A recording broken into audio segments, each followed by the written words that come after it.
ভুলে ভুলে ভুবন ভরা, ভুলে মানব জীবন গড়া, একটুখানি ভুলের তরে কাঁদে মানুষ জীবন ভরে। আসসালামু আলাইকুম, আমি রোজি কুমিল্লা থেকে চলে এলাম নতুন আরও একটা ভিডিও নিয়ে। আশা করি সবাই পরিবার পরিজন নিয়ে ভালো আছেন, আমিও আলহামদুলিল্লাহ ভালো আছি। আজকের নাস্তায় ছিল কাঁঠাল জাতীয় ফল। কাঁঠাল মুড়ি খেয়ে মশলা চা খেলাম আলহামদুলিল্লাহ। তারপর রান্নায় চলে গেলাম। অনেক তো গরুর গোশত খেয়েছি, এবার শুটকি আর মাছ খাবো। কিন্তু আমি ভেবেছি এটা মাছের একটা প্যাকেট আমার ফ্রিজে রয়ে গেছে, কিন্তু খুলে এখন দেখি যে শুধু মাথা। তো মাথা কি করব, আমি টমেটো দিয়ে একটু ঝোল ঝোল করবো যাতে ডাল রান্না না লাগে। এদিকে আমি ভাত কিন্তু বসিয়ে দিয়েছি, আর এই মাথাগুলো ভালো করে ধুয়ে লবণ আর হলুদ মাখিয়ে নিয়েছি। আর সব কিছু ধুয়ে রেডি করে এখন চুলায় রান্না চাপিয়ে দিলাম।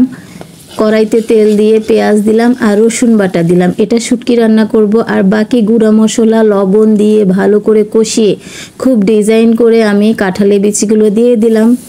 তারপর দিয়ে দেবো ধুয়ে রাখা শুটকিগুলো। একে একে কষানোর পরে তারপরে সুন্দর করে ধুয়ে রাখা আমার গাছের পুঁই শাকগুলো দিয়ে দিলাম। ইয়ামি একটা রান্না করেছি, সবাই খুব খেয়ে প্রশংসা করেছে। এখন মাছ ভেজে নিয়েছিলাম, মাথাগুলো ভেজে নেওয়ার পরে ওই তেল দিয়ে আমি রান্নাটা করে ফেলতেছি। ভালো করে মশলাটা কষিয়ে নিলাম, সবাই পারেন এজন্য আর দেখালাম না। টমেটো দিয়ে ভালো করে কষানোর পর মাথাগুলো দিয়ে দিলাম। এখন ঝোলের পানি দিয়ে কাঁচামরিচ দিয়ে আমি সুন্দর করে এটা রান্না করব। অনেক টেস্ট হয়েছে এটাও। অনেক দিন পর গরু মাংস ছেড়ে এই মাছের মাথা আর শুটকি পুঁই শাক দিয়ে সুন্দর করে সবাই খেলো আলহামদুলিল্লাহ। এই যে কালারটাও অনেক ইয়ামি হয়েছে,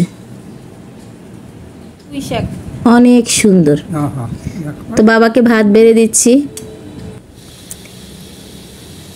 আর বিকেলবেলা যেহেতু কাঁঠাল অতিরিক্ত বাসায়, রস বের করে চালের গুঁড়ি আর নারিকেল কোড়া দিয়ে সুন্দর করে মেখে ইয়াম্মি একটা পিঠা তৈরি করে ফেললাম। অনেক মুচমুচে হয়েছে, খেতে অনেক শান্তি পেয়েছি আলহামদুলিল্লাহ।